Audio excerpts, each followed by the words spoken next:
नमस्कार मित्रांनो, माझं नाव सचिन. आज आपण महादेवांच्या टेम्पलबद्दल बोलणार आहोत. कैलासा टेम्पल जे एलोरा केव्स औरंगाबाद आणि आता संभाजीनगरच्या इथे आहे. फार युनिक टेम्पल आहे, फार अविश्वसनीय टेम्पल आहे.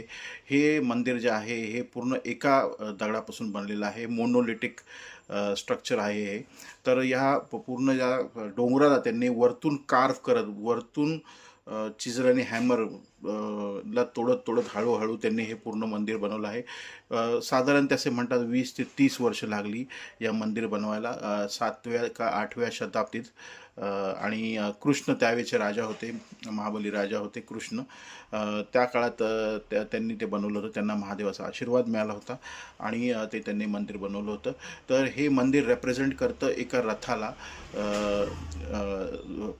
पुढच्या साईडला तुम्ही बघाल, हाती हे रथ चालवत आहेत असं दाखवलं आहे, त्यांनी रिप्रेझेंट केलं आहे. आणि पूर्ण पाठच्या साईडपर्यंत जो पूर्ण मंदिराचा परिसर आहे, महादेव टेम्पलचा परिसर आहे, तो पाठच्या साईडला आहे. आणि पूर्ण कार्विंग्स आहेत, महाभारत रामायणच्या भरपूर कार्विंग्स आहेत त्याच्यावरती. आणि बरेचसे असे प्राणी त्याच्यावर कार्व केले आहेत.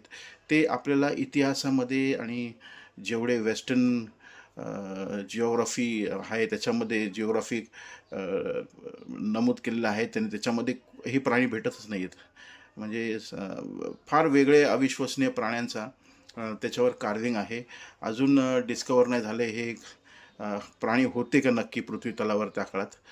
तर फार अनोखं टेम्पल आहे. मी भरपूर वर्षापूर्वी गेलो होतो, पण तेवढी समज नव्हती मला त्यावेळी. पण आता तर बरेच जण असं सांगतात की त्याच्यावरती बरेच असे डिझाईन्स आहेत, स्कल्पचर आहेत की एकदम अविश्वसनीय टेम्पल आहे. तर नक्की विजिट करा. फार चांगलं टेम्पल आहे. महादेवांचा आशीर्वाद घ्या. आणि जर व्हिडिओ आवडला असेल तर do like and comment. Thank you.